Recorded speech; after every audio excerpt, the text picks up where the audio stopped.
Alhamdulillahi haqqa hamdi, alhamdulillahi hamdan katsiran tayyiban mubarakan fi. Nahmaduhu wa nasta'inuhu wa nastaghfiruhu wa nastahdihi wa natubu ilaih. Wa la na'budu illa iyyahu wa natawakkalu alaih. Allahumma fasalli wa sallim wa barik ala sayyidina wa habibina wa syafi'ina wa maulana Muhammadu wa ala alihi wa ala ashabihi wa dhurriyyatihi wa man sara ala nahjih wa man sanna bisunnatih wa man ihtada bihadiyih ila yaumil liqa'i rabbih. Amma ba'd. Hadratal afadil yang kami hormati, segenap pengurus dan panitia, moderator yang berbahagia, serta seluruh hadirin dan hadirat, rekan-rekan peserta kajian kita pada pagi hari ini, rahimani wa rahimakumullah. Puji syukur kehadirat Allah Subhanahu wa taala atas limpahan karunia-Nya, kita dihimpun di dalam majelis ilmu. Meskipun hanya secara daring, secara online, semoga tidak mengurangi semua keutamaan bermajelis ilmu yang bisa kita raih dari sisi Allah Subhanahu wa taala. Semoga setiap langkah kita hari ini menjadi pemudah jalan kita semua menuju ke surga. Dan semoga duduk kita semua termasuk taman di antara taman-taman surga, tempat Allah mencurahkan rahmat-Nya, menaungkan sayap-sayap malaikatnya, menurunkan sakinah ke dalam hati kita dan menyebut-nyebut nama kita semua dengan bangga pada makhluk-makhluk mulia yang ada di sisinya. Hadirin dan hadirat yang dimuliakan oleh Allah Subhanahu wa taala, sebentar lagi kita akan berjumpa insya Allah dengan bulan Ramadan, tamu agung yang sangat bermakna bagi kita semuanya. Kita sebulan ini di bulan Rajab sudah mulai memperbanyak doa. Allahumma barik lana fi Rajab wa Sya'ban wa ballighna Ramadan. Ya Allah, anugerahkanlah keberkahan kepada kami di bulan Rajab dan bulan Sya'ban, dan sampaikanlah kami kepada bulan Ramadan yang penuh dengan keagungan, yang penuh dengan kemuliaan, yang penuh dengan keutamaan, yang penuh dengan kebaikan. Ketika bulan Ramadan tiba, biasanya Nabi Shallallahu Alaihi Wasallam bersabda kepada para sahabat radhiyallahu anhum ajma'in, atakum Ramadan, telah datang kepada kalian bulan Ramadan.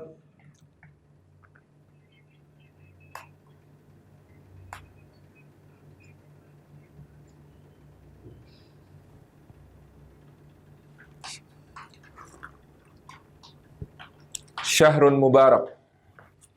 Atakum Ramadan, telah datang kepada kalian bulan Ramadan. Syahrun mubarak, bulan yang dipenuhi dengan keberkahan, dengan kebaikan. Di dalam bulan Ramadan itu tuftahu fihi abwabul jannah, dibuka pintu-pintu surga. Wa tughlaqu fihi abwabul jahim, dan ditutup pintu-pintu neraka. Wa tughallu fihi asyayatin, dan dibelenggu syaitan-syaitan. Ini saja sudah merupakan sebuah kabar gembira dan alasan yang sangat kuat untuk kita semuanya dalam menyambut bulan Ramadan dengan sebaik-baiknya. Maka mempersiapkan keluarga kita menuju bulan Ramadan yang penuh berkah ini, ternyata ada beberapa sisi. Yang pertama tentu adalah persiapan ruhaniyah, persiapan secara spiritual. Karena bulan Ramadan adalah bulan untuk melaksanakan ibadah dalam panggilan iman.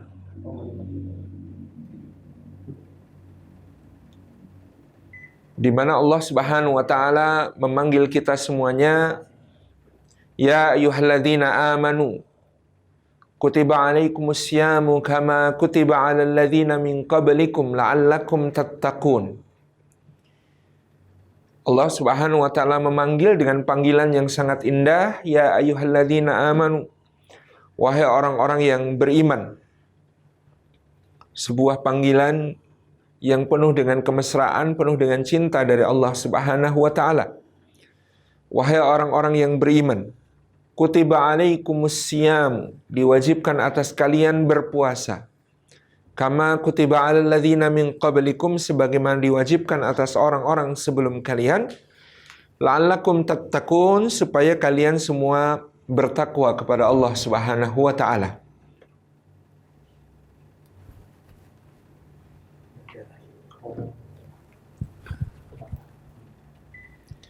Jadi kalau kita pandang sebagai suatu sistem, maka bulan Ramadan ini inputnya iman, prosesnya puasa, dan outputnya adalah takwa. Kita tentu dalam hidup sudah melalui beberapa Ramadan. Ada yang mungkin sudah 30 kali, ada yang sudah 40 kali melalui Ramadan ini. Nah, evaluasi kita sebelum memasuki Ramadan dan dalam rangka mempersiapkan keluarga kita menuju Ramadan adalah apakah ketakwaan itu betul-betul sudah kita rasakan sebagai hasil dari Ramadan yang sudah kita lewati. Kalau belum, falhamdulillah, memang orang-orang mukmin selayaknya tidak merasa terlalu percaya diri bahwa dia telah bertakwa. Tetapi dia selalu berproses, berjuang untuk menjadi takwa. Dan merasa belum sempurna, merasa masih kurang, merasa masih ada yang perlu diperbaiki adalah sikap yang paling tepat dalam soal merasakan takwa ini. Tentu dengan demikian menjelang Ramadan ini kita perlu membenahi input iman sebagaimana panggilan Allah, ya ayyuhalladzina amanu, wahai orang-orang yang beriman. Input yang mengisyaratkan bahwa dalam memasuki Ramadan kita sudah memiliki rasa keterpanggilan yang sangat kuat dari Allah Subhanahu wa taala. Ukurannya saya sering menggambarkan dengan sebuah cerita. Suatu saat sekitar tahun 2010 mungkin, sudah cukup lama, dari Jogja saya terbang malam hari menuju ke Jakarta. Kemudian di Jakarta ada beberapa pembicaraan dengan sebagian rekan-rekan. Kemudian sesudah itu saya harus terbang pagi-pagi menuju ke Banjarmasin karena ada acara yang lain. Saya datang sebelum subuh, kemudian melakukan proses check-in, sampai kemudian setelah menunaikan sholat subuh menuju ke ruang tunggu keberangkatan pesawat.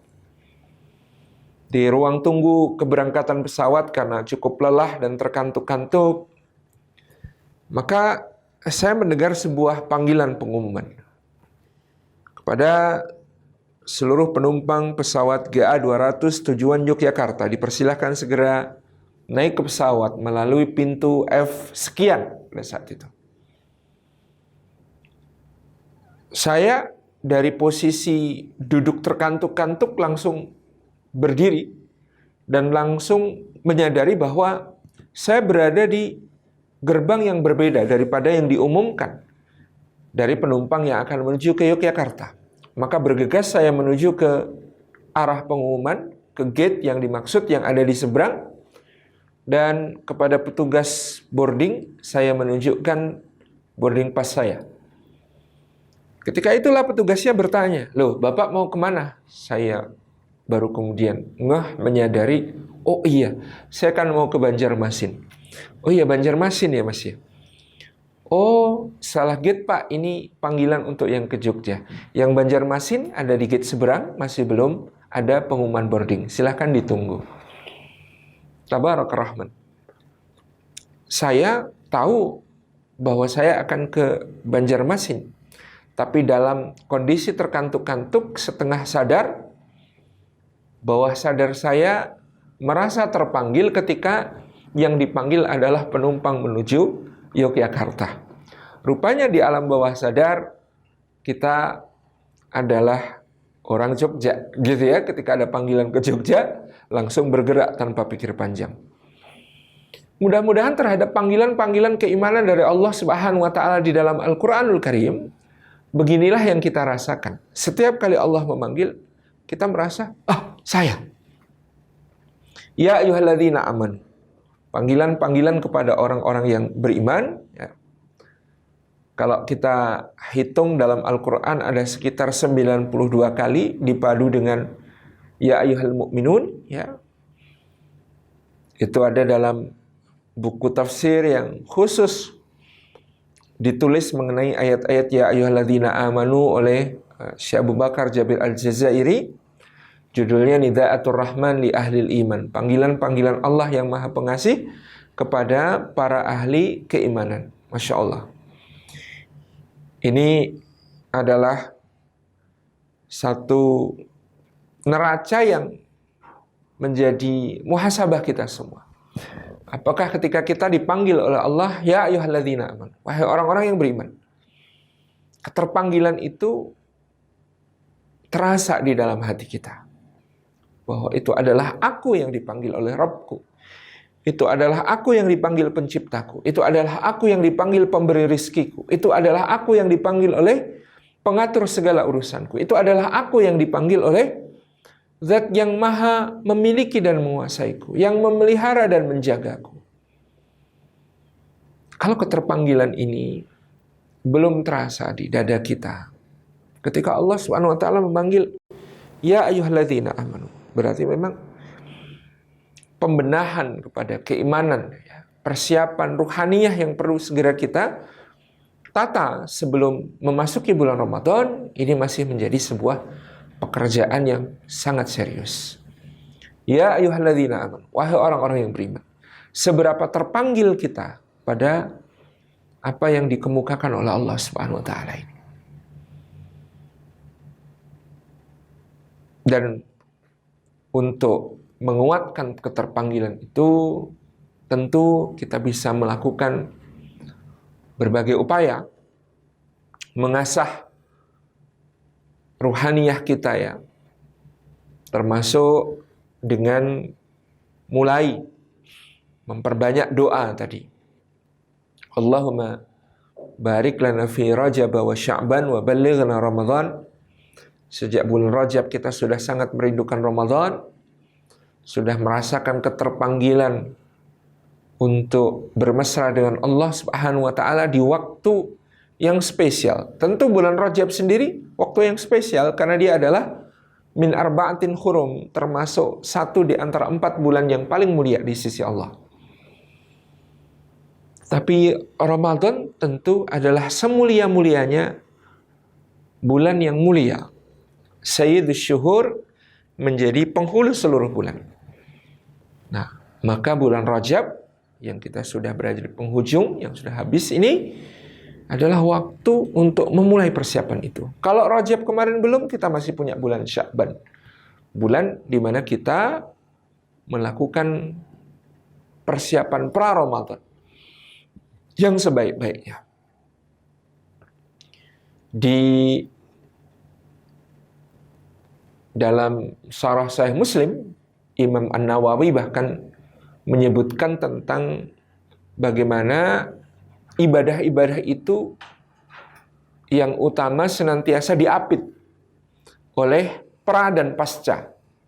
Sebagaimana salat-salat fardu, ada pranya yang disebut sebagai rawatib qabliyah, dan ada pascanya yang disebut sebagai rawatib ba'diyah. Ada qabliyah, ada ba'diyah, yang mengiringi satu ibadah fardu yang utama, berupa salat 5 waktu. Demikian pula Ramadan sebagai bulan yang istimewa dengan ibadah yang khusus pula, yaitu puasa. Maka dia juga diapit oleh qabliyah dan ba'diyahnya. Kalau ba'diyahnya mungkin banyak yang sudah sangat akrab, kenal, dan bahkan mengamalkan, yaitu yang disebut sebagai puasa 6 hari pada bulan Syawal. Di puasa 6 hari bulan Syawal itu seakan-akan sebagai ba'diyahnya puasa Ramadan. Nah, tentu kalau ada ba'diyahnya juga ada qobliyahnya, kata Imam An-Nawawi. Dan di antara qobliyah yang paling utama adalah juga memperbanyak puasa di bulan Sya'ban. Bulan Sya'ban ini bulan yang terjepit, terletak di antara dua bulan yang satu bulan mulia, min arba'atin hurum. Yang satu adalah bulan yang termulia, yaitu Ramadan. Maka kadang manusia lalai di dalam bulan Sya'ban itu, sehingga menghidupkan syiar di bulan Sya'ban memiliki keutamaan khusus, yaitu menghidupkan syiar ketika orang lalai. Bukan bulan haram, bukan bulan paling mulia, Sya'ban santai saja. Tetapi kita ternyata menemukan sunnah Nabi SAW seperti yang diceritakan oleh Sayyidah Aisyah radhiyallahu anha. Aku tidak pernah melihat Rasulullah SAW memperbanyak puasa di luar bulan Ramadan yang lebih banyak daripada puasa beliau di bulan Sya'ban. Jadi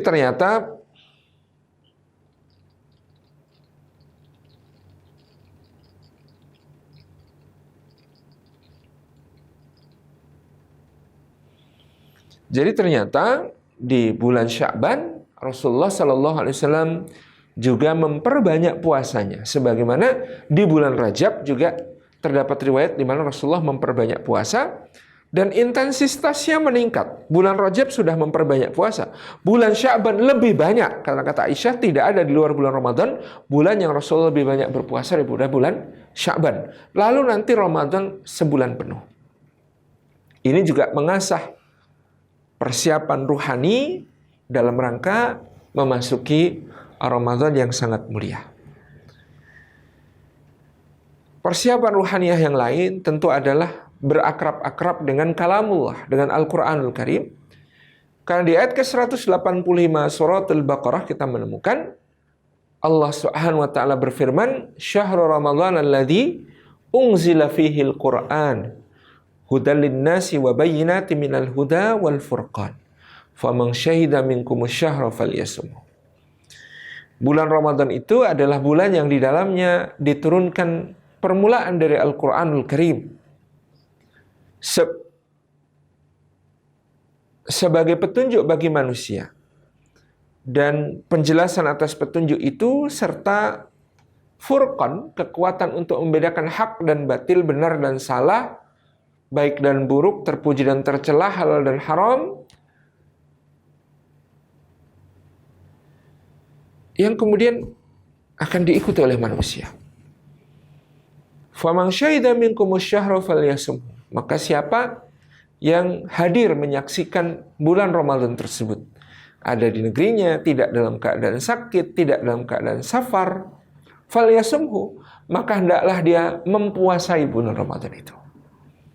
Jadi kaitannya dengan bulan Ramadan dan puasa adalah Al-Quranul Karim. Al-Quranul Karim dan puasa bahkan disebut oleh Nabi SAW sebagai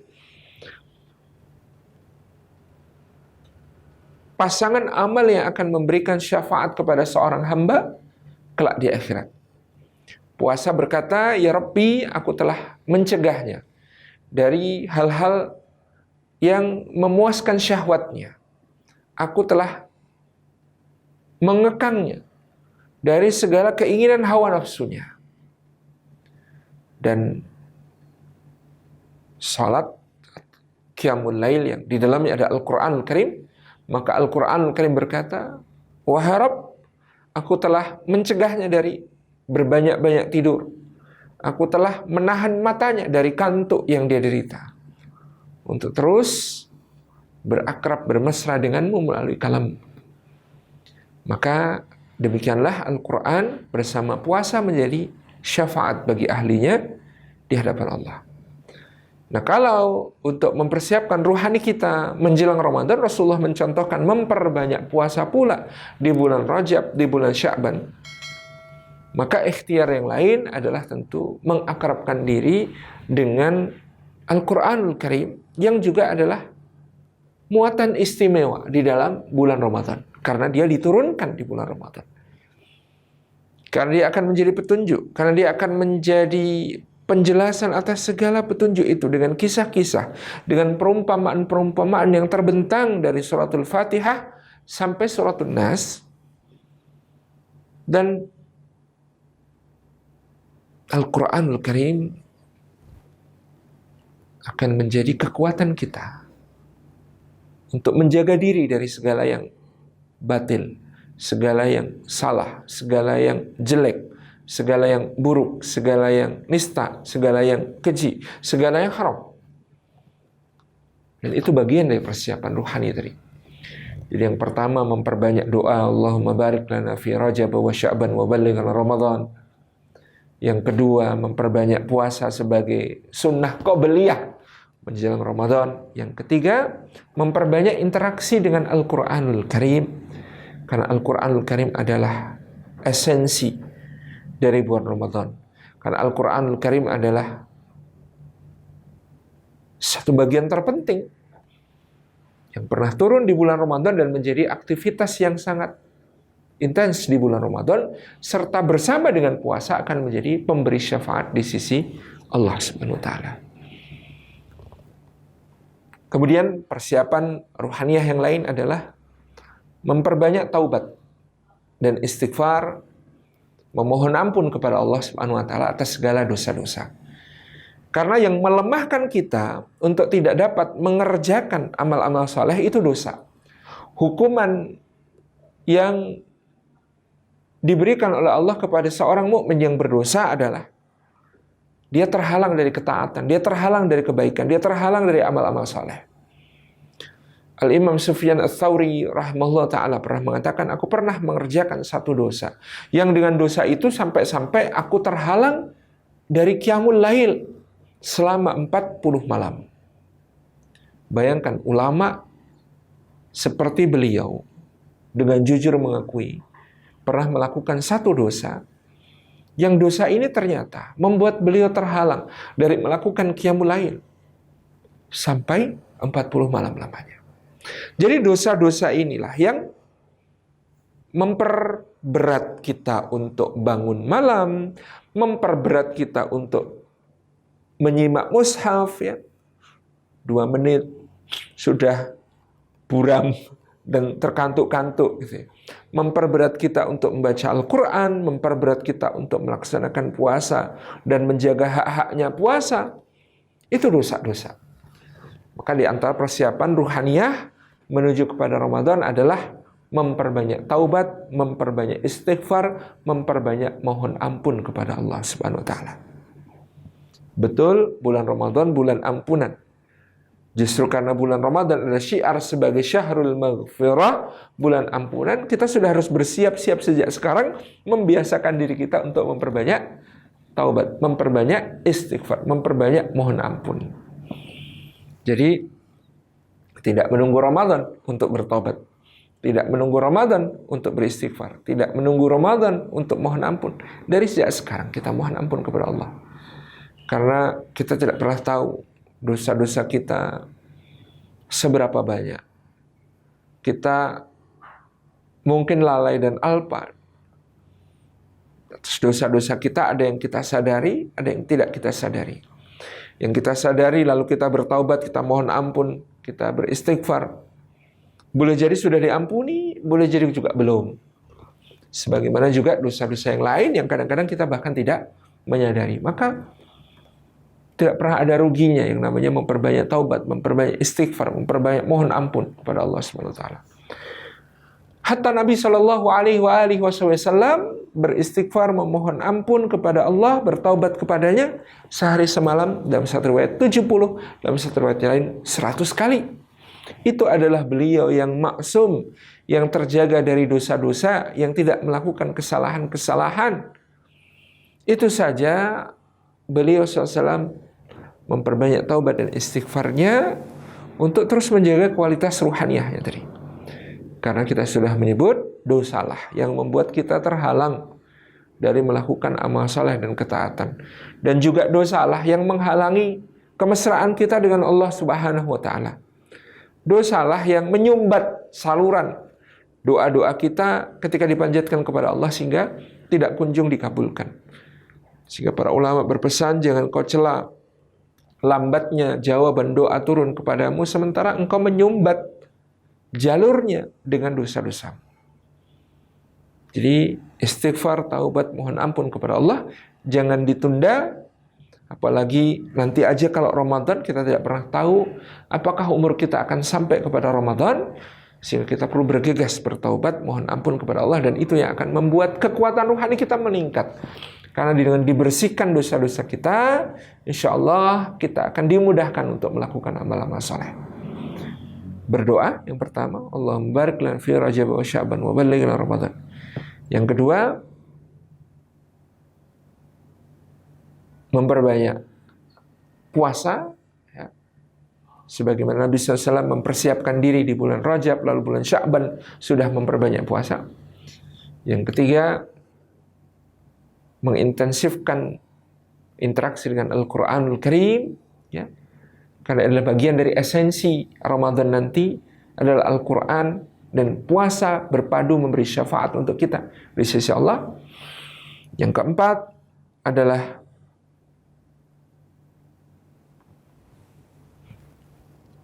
memperbanyak taubat dan istighfar, memohon ampunan kepada Allah Subhanahu wa taala. Yang berikutnya, yang kelima, adalah memperbaiki hubungan kita dengan keluarga, kerabat, sesama. Memperbaiki hubungan kita dengan keluarga, kerabat, sesama. Terutama nanti puncaknya adalah ketika terjadi malam nisfu Sya'ban.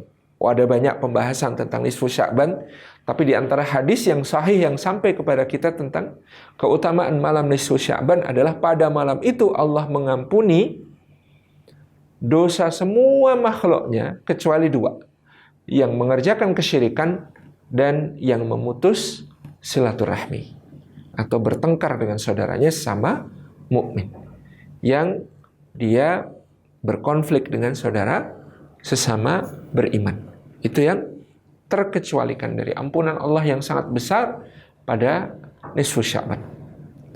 Maka penting bagi kita untuk kemudian menyambung barangkali ada silaturahim yang putus, untuk berbuat baik kepada keluarga kita, kerabat kita, orang-orang yang kita sayang, orang-orang yang kita cintai. Jadi bukan hanya nanti saat Idul Fitri dan bulan Syawal, tidak, justru termasuk persiapan ruhani Ramadan, ya, kita bisa bermaafan sebelum Ramadan dengan orang-orang yang mungkin kita punya salah kepada mereka, mungkin kita punya dosa kepada mereka. Karena kalau Ramadan itu nanti menghapus semua dosa-dosa kepada Allah Subhanahu wa taala, sayang sekali kalau kita belum terhapus dosa-dosa juga, baik nisfu Sya'ban maupun Ramadan, dengan kondisi kita masih berkonflik dengan orang, punya masalah dengan sesama, ya. Masih dalam keadaan memutus silaturahmi, na'udzubillah min dzalik. Jangan sampai. Jadi perbaiki hubungan kita dengan orang lain. Itu yang kita lakukan juga sebagai persiapan ruhaniyah menuju kepada Ramadan. Maka mulailah membiasakan berbuat baik kepada sesama. Ada yang mungkin dalam bentuk bersedekah, memberi hadiah, ya, menyantuni anak yatim, mendekat kepada orang-orang saleh, mendekat kepada para ahli ibadah, mendekat kepada para ulama, ya, mengelus kepala anak yatim, menyantuni, menanggung nafkahnya, Masya Allah. Jadi persiapan ruhaniyah Ramadan itu juga termasuk persiapan dalam melakukan berbagai amal soleh yang mungkin kita bisa jangkau di sebelum Ramadan. Satu doa, yang kedua puasa, yang ketiga Quran, yang keempat istighfar dan mohon ampun, yang kelima memperbaiki hubungan dengan sesama. Ini akan menjadi persiapan-persiapan ruhaniyah kita menuju kepada Ramadan. Jadi bab persiapan besarnya disebut sebagai persiapan ruhaniyah. Dan kita mempersiapkan ruhani kita dengan doa-doa, dengan juga sudah mulai memperbanyak puasa, dengan mengintensifkan interaksi kita dengan Al-Quran Karim, dengan memperbanyak taubat dan istighfar kepada Allah, dan dengan melaksanakan menyambung lagi silaturahim, melakukan kebaikan-kebaikan sosial, menyantuni anak yatim, membantu fakir miskin, ya, memberi hadiah kepada kerabat, dan seterusnya, memperbaiki hubungan dengan sesama. Ini adalah persiapan ruhaniyahnya. Yang kedua adalah persiapan tsaqafiyah, persiapan ilmu, persiapan pemahaman yang sahih, yang benar tentang berbagai ibadah Ramadan yang akan kita jalankan. Ya, terutama ibadah puasa, terutama qiyamul lail Ramadan, salatul tarawih, dan ilmu yang insya Allah bermanfaat dalam apapun yang akan kita laksanakan nanti di bulan Ramadan. Nah, maka sudah waktunya mulai membuka kembali buku-buku fikih, mengikuti kembali kajian-kajian fikih, terutama fikih tentang Ramadan, fikih tentang puasa, fikih tentang qiyamul lail, dan segala serba-serbinya. Dari fadilah, keutamaan, ya, kemudian sejarah pensyariatannya, kemudian tata cara atau kaifiyahnya, kemudian nawaqid atau pembatal-pembatalnya, kemudian sunnah-sunnahnya, dan apa saja yang bisa kita optimalkan di dalam melaksanakan semua ibadah Ramadan tersebut. Jadi kalau yang pertama tadi persiapan ruhaniyah ada 5, yang kedua ini adalah persiapan tsaqafiyah atau persiapan ilmu. Nah, kita perlu mengkaji. Kutiba alaikumus syiyam, diwajibkan atas kalian berpuasa. Kama kutiba alal ladzina min qablikum, sebagaimana diwajibkan atas orang-orang sebelum kalian. Apa saja syarat-syaratnya puasa? Kita balik, kita berakal, kita beriman, gitu ya. Kita berniat, kemudian kita melaksanakan puasa dengan menjaganya dari segala yang membatalkannya, dari batas yang ditetapkan Allah, dari terbit fajar sampai terbenam matahari. Lalu kita mempelajari pembatal puasa, makan, minum dengan sengaja, berhubungan seksual, gitu ya. Kemudian cabang-cabangnya, apalagi nawaqid atau pembatal-pembatal puasa. Setelah cabang-cabang nawaqid, pembatal-pembatal, kita perlu mengkaji. Apa yang menjadi perusak-perusak pahalanya. Dari hakikat puasa, bagaimana puasa bukan cuma mempuasai saluran pencernaan, tapi puasa perut ada, puasa mulut ada, puasa mata, puasa telinga, puasa lisan, puasa hati, puasa tangan, puasa kaki, seluruh anggota badan dipuasakan. Bagaimana caranya? Hakikat dari puasa itu sendiri. Kita perlu tahu bagaimana yang paling utama dalam sahur, yang paling utama dalam siang menahan lapar, yang paling utama dalam berbuka puasa. Apa saja sunnah-sunnahnya, jangan sampai kita kehilangan. Apa saja doa-doanya yang mustajabah yang bisa kita haturkan kepada Allah Subhanahu wa taala. Karena dia adalah sa'atul mustajabah, waktu-waktu mustajabah di sisi Allah Subhanahu wa taala. Dari berbagai arah. Doa-doa dipanjatkan, adab-adab dijaga, akhlak-akhlak dimuliakan. Dan berpuasa, menghormati puasa. Lalu kita bisa masuk ke berbagai pembahasan yang penting, karena kadang-kadang menjadi pertanyaan yang berulang-ulang sering ditanyakan. Bagaimana kalau dalam keadaan masih makan sahur, sudah terlanjur menyuapkan makanan ke mulut, azan berkumandang, apa yang harus dilakukan? Dan pertanyaan semacam ini akan terus muncul. Bagaimana yang utama dalam berbuka puasa? Seperti apa doanya? Ketika berbuka, kemudian mengucapkan rasa syukur kepada Allah Subhanahu wa taala, sekaligus saat yang paling membahagiakan, saat yang kita bisa berdoa kepada Allah Subhanahu wa taala.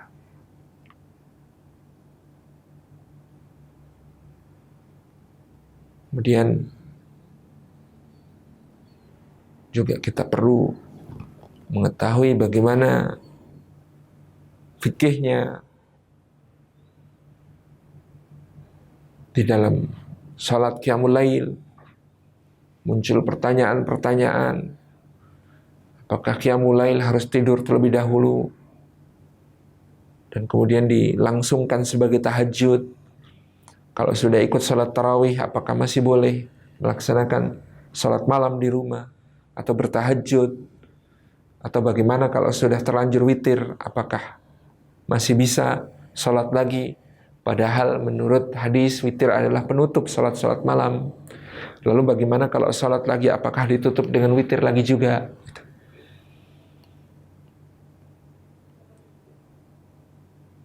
Bagaimana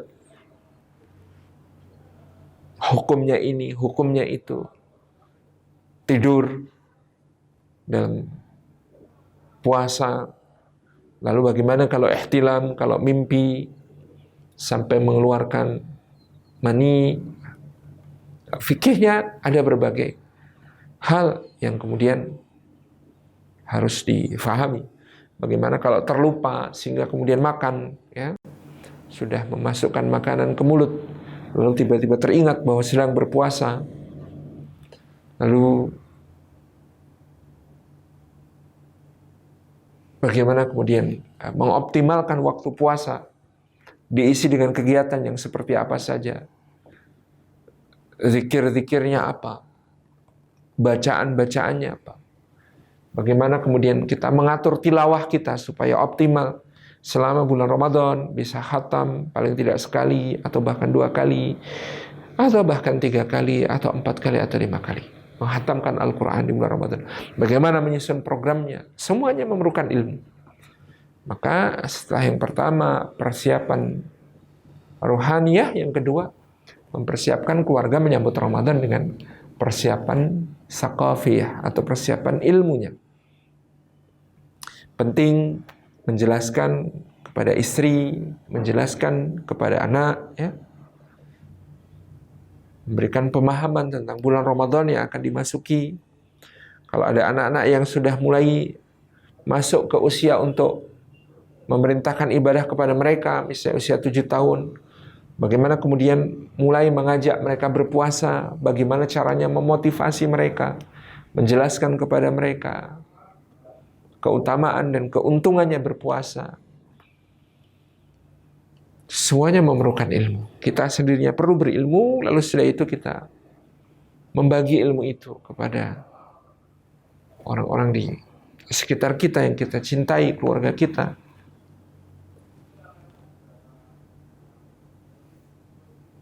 Dan segala pengetahuan yang memungkinkan kita untuk menjalankan ibadah-ibadah Ramadan kita seoptimal mungkin. Ya.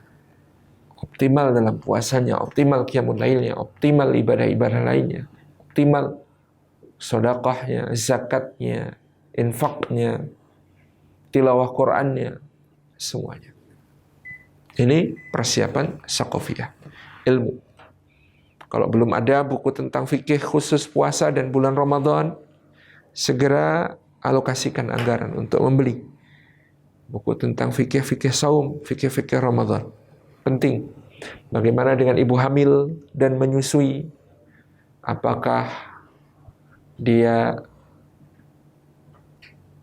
membayar fidyah ataukah mengqadha dan membayar fidyah dua-duanya? Bagaimana kalau sakit? Bagaimana kalau perjalanan? Bagaimana kalau perjalanannya sering? Hampir setiap hari ada perjalanan, gitu ya. Dan seterusnya. Ini pertanyaan-pertanyaan yang perlu dijawab dengan membaca buku-bukunya ataupun mengikuti kajian-kajian tentangnya secara spesifik. Persiapan ruhaniyah, persiapan tsaqafiyah. Yang ketiga adalah persiapan jasadiyah, persiapan fisik. Bulan Ramadan membutuhkan fisik yang prima, yang sehat untuk bisa optimal melaksanakan berbagai macam amal saleh dan ibadah, dan juga maksimal dalam memberikan kontribusi kebaikan bagi diri kita, keluarga kita, dan orang-orang yang kita sayangi. Maka perlu fisik yang prima, perlu fisik yang sehat, dan itu dipersiapkan senyampang dengan tadi persiapan ruhani disebutkan. Rasulullah memperbanyak bulan Rajab untuk berpuasa. Maka di bulan Sya'ban lebih-lebih lagi, lebih banyak lagi puasa beliau sallallahu alaihi wasallam. Nah, selain itu bermakna persiapan ruhaniyah, tentu dia bermakna persiapan jasadiyah.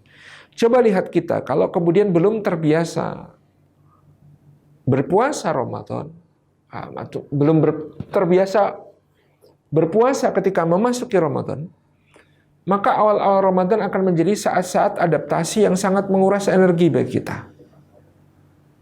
Puasanya jadi lemesnya masih terasa, malasnya jadi makin berat, ya, mager, malas gerak, bergelimbang-gelimbung di tempat tidur, bahkan kemudian setelah subuh di pembaringan, ya, menyebabkan makin terasa capek, ya, pegel, susah. Tetapi kalau orang sudah membiasakan diri berpuasa sejak bulan Rajab, lalu bulan Sya'ban, lalu bulan Ramadan, maka saat adaptasi itu sudah digeser jauh ke depan, ke bulan Rajab ataupun bulan Sya'ban. Sehingga di bulan Ramadan, begitu malam pertama, hari pertama kita berpuasa, kita sudah dalam keadaan on fire, dalam keadaan siap sedia, dalam keadaan semangat sudah terjaga, dalam keadaan ritme tubuh sudah teratur. Kesulitan kita ketika ritme tubuh belum menyesuaikan diri dengan bulan Ramadan, maka puasa kita menjadi sangat terasa berat dan menjadi terasa sangat menyusahkan. Dan juga menjadikan kita tidak optimal sama sekali dalam menjalankan kewajiban-kewajiban kita, sehingga pahalanya pun dipertanyakan. Ini yang menjadi hal penting dalam persiapan jasmani. Persiapan seluruh tubuh kita untuk mampu menanggung beban-beban puasa dan qiyamul lail dan seabrek kegiatan Ramadan yang lain. Di samping tentu tetap produktif dan bersemangat. Sebagaimana para ahli Badar, para pejuang di perang Badar juga melaksanakan perang Badar bahkan dalam keadaan puasa. Sebagaimana sabda beliau sallallahu alaihi wasallam pada para sahabat untuk kemudian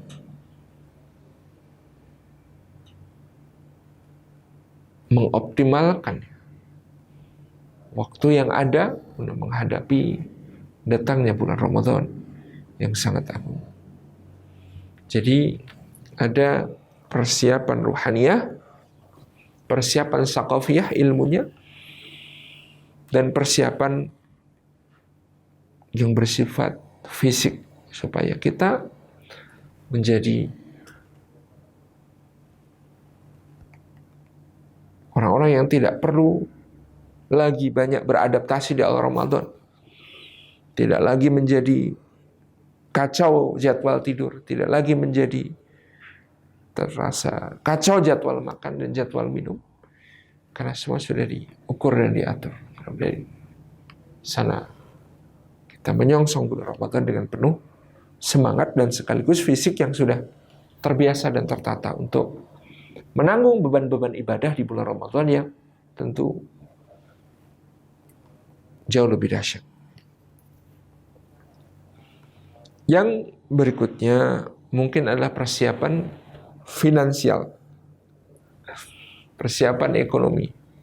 Menghadapi bulan Ramadan, ya, kita berada dalam godaan-godaan untuk berbelanja, godaan-godaan untuk membeli ini dan itu, godaan-godaan menjelang hari raya untuk memperbarui ini, memperbarui itu, dan lain sebagainya. Bahkan kadang-kadang ada yang meninggalkan aktivitas-aktivitas yang bernilai sangat tinggi, seperti i'tikaf untuk memburu Lailatul Qadar di 10 akhir malam, demi pergi ke mall, pergi ke pusat perbelanjaan, membeli ini dan membeli itu. Kalaupun tidak pergi, fokus mantengin akun-akun belanja online yang dimiliki, ya, mencari diskonan, ya, dari pakaian sampai berbagai macam kebutuhan dan harganya. Ya, bukan itu salah, bukan itu tidak boleh, tetapi sayang sekali kalau kita tanpa persiapan finansial, tanpa persiapan ekonomi menjadi konsumtif di bulan Ramadan, semua ingin dibeli, semua ingin dicicipi, semua ingin dinikmati, dan pada ujung kita merasa meaningless, merasa tidak ada makna di situ, merasa kehilangan sesuatu. Tentu di sisi lain juga ada yang di bulan Ramadan kemudian aktivitasnya untuk bekerja, aktivitasnya untuk melakukan berbagai macam tugas, ya, meningkat. Tentu tidak keliru kalau yang terpenting dia amanah dalam menunaikan semua yang ada. Amanah dalam menunaikan tugasnya sebagai seorang hamba, amanah dalam menunaikan tugasnya sebagai seorang yang menjadi tangan Allah untuk memperbaiki, untuk memberikan kontribusi positif kepada umat dan masyarakat. Jadi penting untuk mempersiapkan diri kita secara finansial, sehingga masuki bulan Ramadan kita dalam ketenangan dan kebahagiaan karena taat kepada Allah, menjadi tidak risau tentang masa depan, tidak terlalu bersedih tentang masa lalu, tapi terus kemudian bisa istiqamah, beramal, menjadi pribadi yang lebih baik.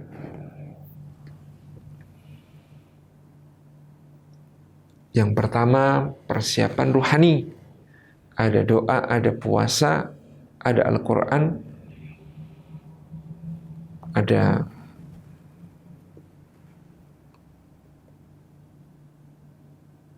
istighfar dan memperbaiki hubungan dengan sesama. Yang kedua, mempersiapkan ilmu tentang puasa itu sendiri, dari hakikat sampai berbagai aturan-aturannya secara zahir, supaya kita bisa menjalani puasa dengan semaksimal mungkin.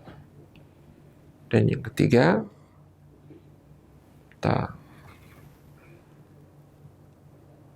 mempersiapkan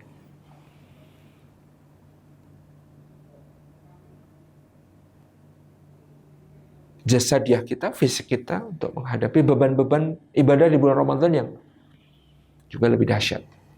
Lalu kita mempersiapkan finansial kita secara ekonomi, supaya faktor-faktor ekonomi ini tidak menjadi pengganggu kekhusyuan kita beribadah Ramadan.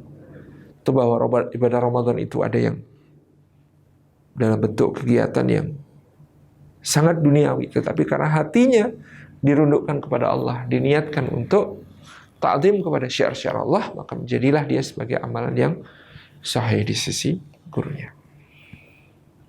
Nah, hadirin dan hadirat yang dimuliakan oleh Allah Subhanahu wa taala,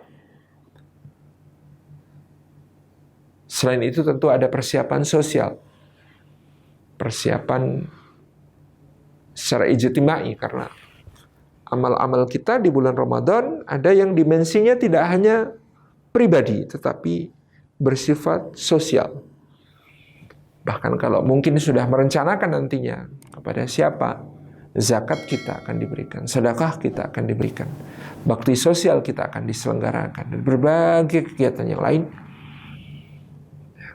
berkaitan dengan sisi-sisi sosial, ya, rencanakan sejak sekarang agar nanti di bulan Ramadan ketika tiba pelaksanaan dia menjadi maksimal, optimal, dan tidak meleset dari apa yang direncanakan dan diprogramkan. Demikian saya kira yang dapat kami sampaikan. Persiapan ruhaniyah, persiapan saqafiyah, persiapan jasadiyah, persiapan iqtisadiyah secara ekonomi, dan persiapan sosial. Mudah-mudahan Allah membimbing kita semuanya dalam mempersiapkan diri kita menuju tamu agung Ramadan. Barakallahu li wa lakum. Jazakumullahu anna khairan. Wassalamualaikum warahmatullahi wabarakatuh.